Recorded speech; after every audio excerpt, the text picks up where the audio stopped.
Welcome back. It is day 308 of a road to 2200. We're at 2073.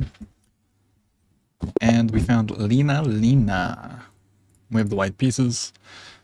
So, of course, e4 is going to be played. And maybe the copycats? Maybe. Maybe if I'm lucky. No. So, d3. This is the main line. But okay, my opponent plays h6. Kind of like a waiting move, I guess. I'm thinking I just play like f4, if takes, knight out, castle. Life is good. Sometimes bishop here is the move. One of these two moves is the most common thing that you'll see. Yeah, now they go there. But I don't know whether I should put the knight on e2 or f3 because I played f4. When they play this, we want to play this first. Am I afraid of doubled pawns? Not really. Here, knight in castles. Well, no, they can't jump the knight. Let's go here. Let's threaten to take the pawn. So I'm imagining we're going to see this. Interesting decision. Throwing in h6. I don't really know what it changes all that much. Yeah, so potentially ideas of just playing for this move. Could castle. The bishop comes in. Is that an issue? Very well could be. Could also capture first. Could be an option. I could also play h3, but I know in some of these positions when you play h3, this g3 square becomes ultra weak. So I have to be expecting bishop g4 here. It might make sense to play f5. But I don't think so.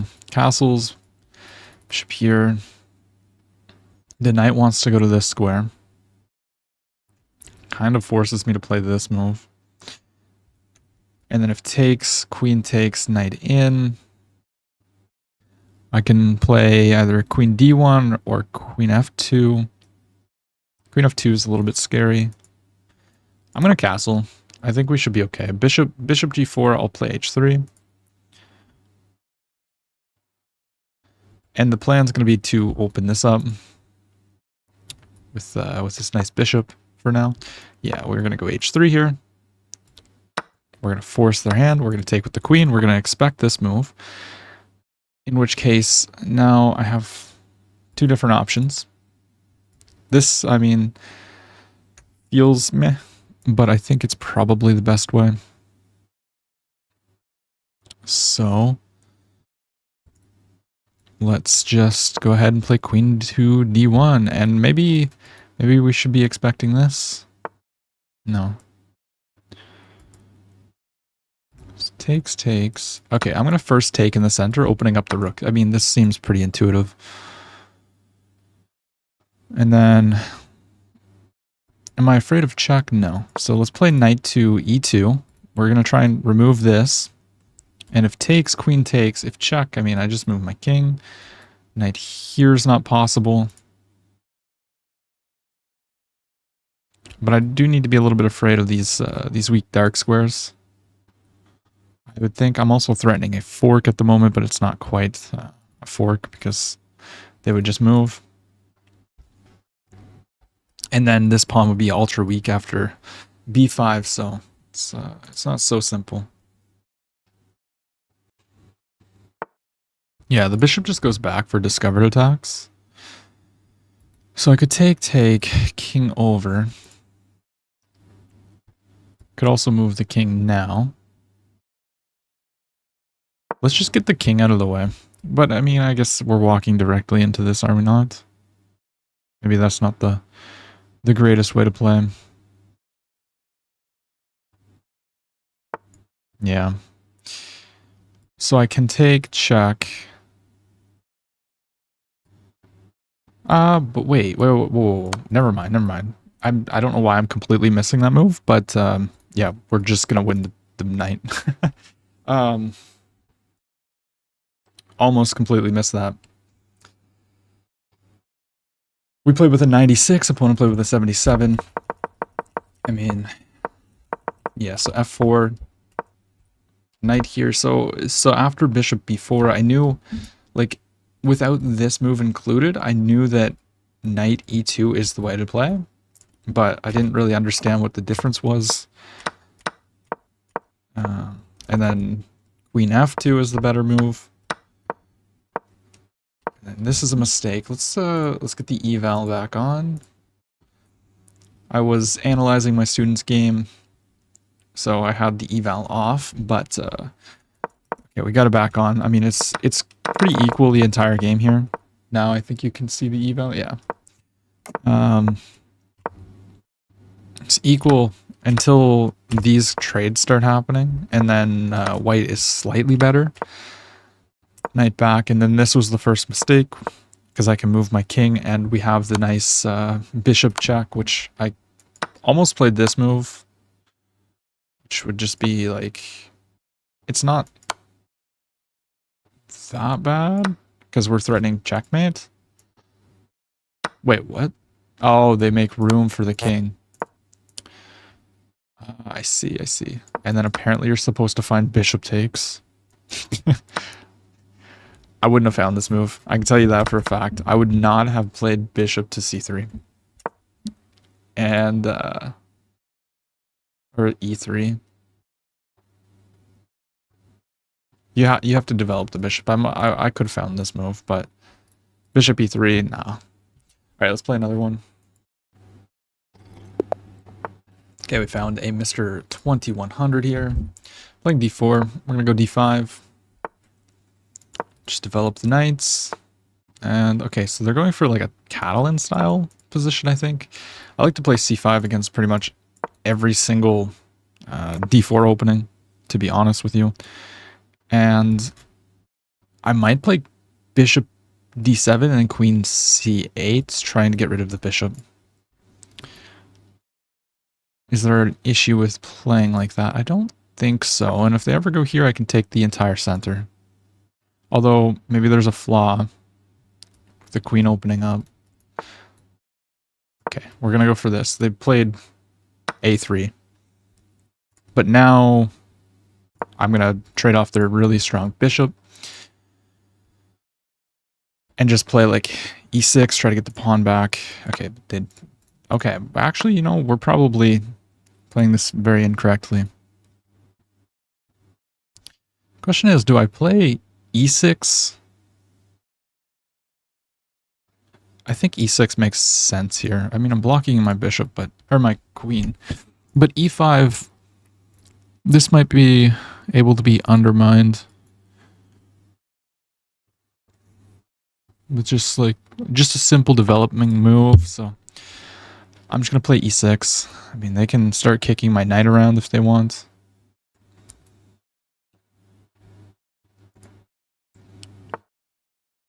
Maybe this was just bad, to be honest.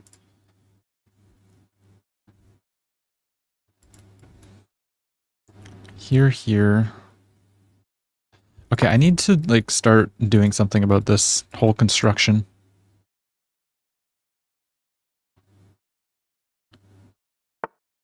They push the pawn. Interesting. I didn't think that that's what they should do, but I mean, here they go here.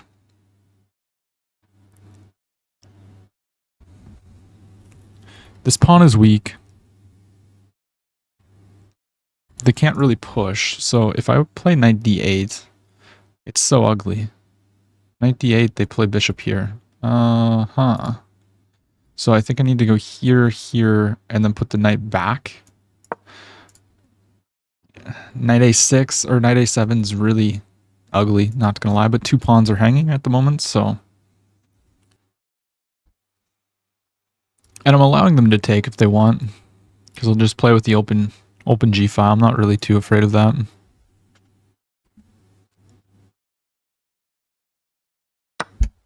Okay, they do decide to just capture. And then play there. So they want this pawn.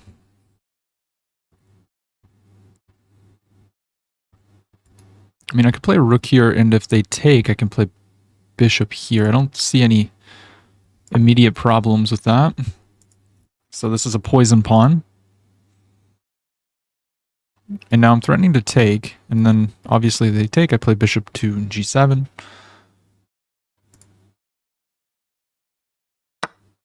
Okay, they missed the threat of bishop g7 here. I don't see any reason why we wouldn't play bishop g7. I mean, it's our entire idea. We're skewering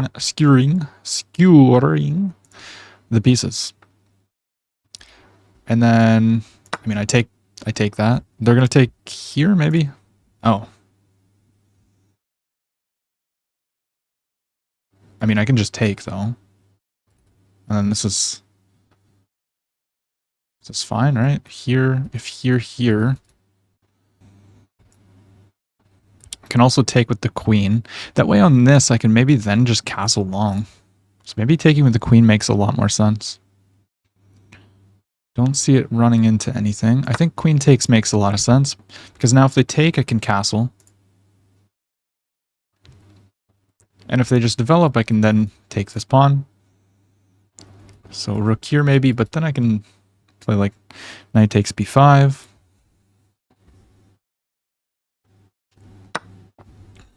Yeah, and the idea was to castle here. I'm giving up the pawns if they want it. Can I actually even take though is the next question. I don't think so. I'm going to take here. They take here, just king over. We're not too concerned about that because we're up so much material. That should be a blunder. No, they're looking for a fork. Okay, so I should be able to just come back then. Check. I take with the queen because this is under attack. And then if they move the queen, I can take with the bishop. Oh, they just trade. Okay, rook takes. Knight takes, knight takes. Yeah, I think this is probably the way. Take with the knight, knight takes, and then bishop takes. Attacking this. Because we're technically forking, you know, the bishop, or the knight, and they just hung the knight. And my opponent resigns. I mean, that was a bad game. We played with an 87.3, opponent played with a 75, basically. And they did have a better position there. I mean, this whole idea of trying to trade off the bishop was bad, because I allowed them to just get, like, this whole 4-on-2 thing, which was not good. But I know from playing positions that a5 is going to be probably good. Knight b8 a little bit better. And then here, apparently, we should take, and then play rook g8. Knight in, and then... I mean, oh, that would be a huge blunder. So we need to play queen back here. Then develop. Yeah, I like what I did. And then, yeah, that's just giving me up. Apparently they have something here. They can play... Oh, they can pin me. Right. And then what if I take? They need to play like c3 or knight b2. So imagine c3. I would... Oh, you can't castle through. Ah, haha. Okay, so they missed that. There was a way to stop the skewer. And then it's just kind of clean up here. I mean, I gave them some pawns, and then we just needed to be a little bit careful here that we didn't play like a move like this. Oh, they have takes because there's a fork afterwards. I didn't even see that. I just saw that. I saw that they can go here, and then if takes, we're giving up the rook. Although this is still really good for us.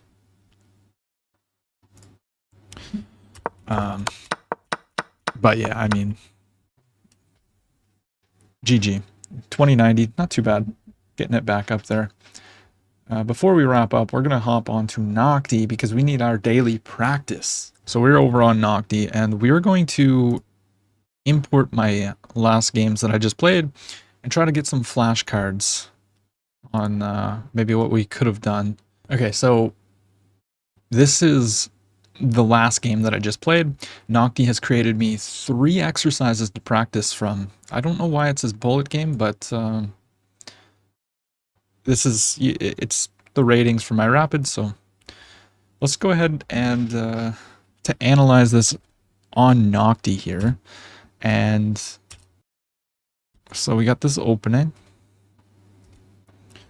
All this is pretty good and standard. But bishop, yeah, so we saw this in the last review. Bishop here is not a good move. So let's see what I should have played. And this is why Nocti is so great, because it actually makes you think and figure out what you should have done, rather than look at engine, see best move, me play that next time. This makes you actually figure out why you should play something different. So my opponent castled. I played bishop d7 because I wanted to play queen c8 and then trade, right? But Nocti is saying, okay, you have a better plan here. So my first instinct is to play like takes, and then maybe after knight takes we have e5, and if takes, we have a huge center. Looking at that now looks super appealing. We can't play e5 right away. Now takes, knight takes, e5. I mean, everything's protected. That looks so good. Never mind. That is not the move. Is it just a simple e6? Yeah. So I think the idea behind e6 is just we're just cementing the center, and this bishop's long-term idea is probably going to be to maybe challenge the other bishop along this diagonal or come out to this square. But that's why I was trying to trade it off, because sometimes it's not that great. So after here they played a3, and then I played queen to c8. And now Nocti is saying, this is a blunder. Your opponent is threatening d takes c5. How do you stop it? So, yeah, I mean, the opponent was threatening exactly what happened in the game. D takes c5 and then b4, and they are keeping their extra pawn because I went for this silly plan. So let's try and find a better move. I mean, a3, we can either take, we can either protect. I mean, I guess we could even just play e6 here. E6 and just protect the pawn. Yeah. So it was important to lock in the bishop, which isn't really that intuitive, but yeah. And then takes. We traded off the bishop. All of this doesn't really matter too. Wait, no, we went past. Bishop h3 was a mistake. This is the last exercise that Nocti made for me, actually. It wants me to find a better move than this. And I you know, the theme is still there. The theme is I'm focusing on this, but Nocti is saying, hey, you're ignoring your opponent's threats. You need to do better. What is the opponent threatening? They're threatening b4. How do we stop it? No, I thought a5. I'm silly. Okay, so here, I mean, taking the full center, of course, here, and then maybe a5? No, because they're threatening to go here and do that, so we need to push the pawn first. Knight here, and then maybe takes a5. No? Okay. What about a5? Yeah, a5 right away, and then if they push, we can just take, and then we're gonna get these pawns. They're very, very weak. And of course, if you ever take this, like, you've got really, really ugly pawn structures. I know that was horrendous clicking, but yeah. So that was very, very insightful there. Thank you, Nocti. And if you want to download Nocti, you can use the code in the description to save yourself some moolah and progress in chess as well. If you enjoyed the video, drop a like, comment, and subscribe, and I'll see you tomorrow.